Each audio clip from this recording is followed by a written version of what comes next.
Hello বন্ধুরা, আশা করি আপনারা সবাই ভালো আছেন। আমি আপনাদের দয়ে অনেক ভালো আছি। তো বন্ধুরা, আবারও একটি ব্যতিক্রম ভিডিও নিয়ে হাজির হলাম আমি আলামিন। আপনারা জানেন যে সিআরটি টিভির প্রচুর ধরনের এখনও কিন্তু প্রচারণা কিন্তু অনেক ভালো রয়েছে। সেক্ষেত্রে সিআরটি টিভির অনেকেই আমরা কাজ শিখতে চাই।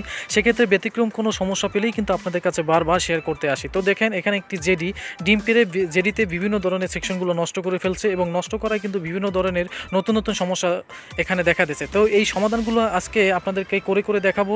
তাই আমার এই চ্যানেলটি যদি ভালো লাগে অবশ্যই সাবস্ক্রাইব করবেন। ভালো না লাগলে সাবস্ক্রাইব করার দরকার নেই। একটি নতুন চ্যানেল আছে, আপনারা নিচেই পাবেন। সেখানে কম্পিউটার সার্ভিসিংয়ের বিভিন্ন ধরনের ভিডিও পাবেন। তো বন্ধুরা, আজকে দেখাবো, চলুন তাহলে ভিডিওটি শুরু করা যাক।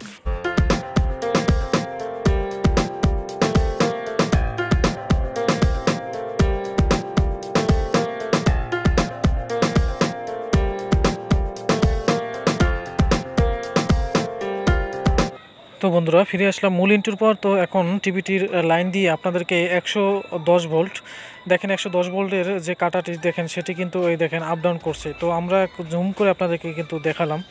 তো এখন যেহেতু এই ভোল্টেজটা আপ ডাউন করতেছে, এই সমস্যাটি দেখেন এখানে কিন্তু ফ্লাইব্যাক থেকে হয়, এসটি থেকে হয়। এসটি শর্ট হইলে, ফ্লাইব্যাক শর্ট হইলে দেখেন এখানে কিন্তু এসটি যে সাপ্লাই সেখানেও কিন্তু আপ ডাউন করতেছে। তো বন্ধুরা, এখানে বি পজিটিভ ভোল্টেজ থেকে এবং 180 ভোল্ট যে ক্যাথোড ভোল্টেজ সেটা শর্ট হইলেও কিন্তু এইরকম সমস্যাটি হয়। তো আমরা এখন ফ্লাইব্যাকটি চেঞ্জ না করে আমরা কিভাবে এটা সমাধান করব এবং আউটপুট ট্রানজিস্টর চেঞ্জ না করে। তো দেখুন, এখানে কিন্তু টিউনিং যে ভোল্টেজ সেটি কিন্তু আপ অ্যান্ড ডাউন করতেছে। তো একটা সমস্যার জন্য আমাদের কিন্তু ভার্টিক্যাল যে ভোল্টেজ সেটি কিন্তু আপ অ্যান্ড ডাউন করতে পারে। তো বন্ধুরা, যেহেতু আমাদের ভার্টিক্যালও কিন্তু আপ অ্যান্ড ডাউন করতে পারতেছে, এখানে কিন্তু ভার্টিক্যালের যে ভোল্টেজ 27 ভোল্ট সেটি আপ অ্যান্ড ডাউন করতেছে এবং যে আমাদের রেগুলেটরের জন্য যে 8 ভোল্ট 5 ভোল্ট যে তৈরি করা হয় এবং যে সাউন্ড সেকশনের জন্য সেটাই কিন্তু আপ অ্যান্ড ডাউন করতেছে। তো বন্ধু, এই আপ অ্যান্ড ডাউন যেহেতু আমাদের ফ্লাইব্যাক থেকে ট্রানজিস্টর থেকে বিভিন্ন কারণ থেকে হতে পারে। এখন এই ট্রানজিস্টর ফ্লাইব্যাক না খোলার আগে যে কাজটি আমাদের করতে হবে সেটি আপনাদেরকে বলে দিচ্ছি। সেটি হলো, আমাদের এখানে যে ডায়েট আছে 110 ভোল্টের যে বি পজিটিভ ডায়েট এবং ক্যাপাসিটার আছে, রেজিস্ট্যান্স আছে, তিনটি আমরা চেক করব।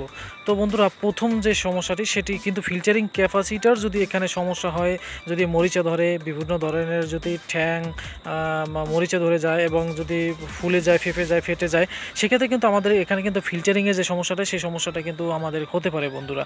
তো এখন আমরা অনুমান করছি যে এখানে ফিল্টারিং যে সমস্যাটি আছে সেটি হতে পারে। এখানে দেখেন রেজিস্ট্যান্সের ওপার এপারে দোনো পারেই কিন্তু আমাদের এই ভোল্টেজের যে আপডাউনটি ব্ল্যাঙ্কিং সেটি কিন্তু সমস্যা হচ্ছে। সেকেন্ডারিতে বিভিন্ন ধরনের সমস্যা হচ্ছে। ফ্লাইব্যাক শর্ট হলে কিন্তু এখানে কিন্তু এইরকম সমস্যাটি দেখা দেয়। তো বন্ধুরা, এখন স্টপ করে আমরা দেখব যে আসলে সমস্যাটি কোথায় হচ্ছে। এখন আমরা ক্যামেরাটি স্টপ করে এই যে ক্যাপাসিটারটা আছে, প্রথমে যে ক্যাপাসিটারটি আমরা এখন দায়ী করতেছি। তো বন্ধুরা, ভালোভাবে দেখেন, এখানে কিন্তু 160 ভোল্ট এবং 47 ইউর যে একটা ক্যাপাসিটার আছে দেখেন। তো বন্ধুরা, এই ক্যাপাসিটারটি সমস্যা হলে এরকম সমস্যা হয়, এটা 1 নম্বরে। তো 2 নম্বরে ফ্লাইব্যাক থেকে যদি শর্ট হয় এরকম সমস্যা হতে পারে, আউটপুট ট্রানজিস্টর শর্ট হলে এরকম সমস্যা হতে পারে। তো বন্ধুরা, আপনারা ভিডিওটি টেনে দেখবেন না, তাহলে হয়তো আপনারা অনেক কিছু মিসিং করে যাবেন।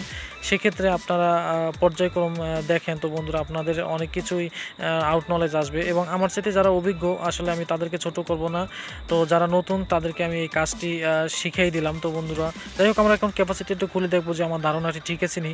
এখন ফুল স্টপ করে আমরা এখন ক্যাপাসিটারটা খুলে আপনাদেরকে দেখাবো। তো ভিউয়ার্স, ক্যাপাসিটারটি কিন্তু খোলার পর আমার অনুমানটা কিন্তু একদম সত্যি হলো। তো বন্ধুরা, দেখতে পাচ্ছেন ক্যাপাসিটারটি খোলার পর আমি দেখতে পাচ্ছি একটি ট্যাঙ্ক কিন্তু মরিচা ধরে কিন্তু ছিঁড়ে আছে এবং ফেঁপে গেছে। তো বন্ধুরা, আসলে এই সমস্যাটি কিন্তু এই ক্যাপাসিটার থেকেই বেশি ব্যাগ হয়। তো ফ্লাইব্যাক এবং এসটিআর সমস্যা হলে হয়। এটির মান হলো 160 ভোল্ট 47 ইউ। তো আমরা এখন এটি নতুন চেঞ্জ করে দেখব। আপনার ইচ্ছে করলে সার্কিট থেকেও লাগাতে পারবেন, কোনো সমস্যা নেই। তো বন্ধুরা, আমার এই ভিডিওটি যদি ভালো লাগে আপনাদের অবশ্যই লাইক কমেন্ট শেয়ার করতে ভুলবেন না। আর আমার একটি নতুন চ্যানেল আছে, সেটা অবশ্যই সাবস্ক্রাইব করবেন। তো ভিউয়ার্স, ক্যাপাসিটারটি চেঞ্জ করলাম, এখন আশা করি 100% হবে। তো বন্ধুরা, দেখতে পাচ্ছি আমরা এখানে 100% কিন্তু আমাদের সেই ভোল্টেজটি আপ অ্যান্ড ডাউন করতেছে না। তো বন্ধুরা, এখন আমাদের এই সমস্যাটি আশা করি 100% সমাধান হয়ে গেছে। তো এরকম আপনারা সমাধান করবেন। এখন আমরা টিভির স্ক্রিনে আপনাদেরকে নিয়ে যাব, দেখবো আমাদের স্ক্রিন আসছে কিনা। তো বন্ধুরা, দেখতে পাচ্ছেন আমাদের সেই স্ক্রিন আসছে এবং লোগো আসছে। তো বন্ধুরা, এরকমই আপনারা যে কোনো কাজ সমাধান করবেন। তো বন্ধুরা, ভিডিওটি ভালো লাগলে লাইক কমেন্ট শেয়ার করতে ভুলবেন না। আর আমার একটি নতুন চ্যানেল, এখানে কম্পিউটার সার্ভিসিংয়ে বিভিন্ন ধরনের ভিডিও পাবেন। তো বন্ধুরা, আজকে এই পর্যন্তই, দেখা হবে নতুন এক ভিডিওতে। ধন্যবাদ।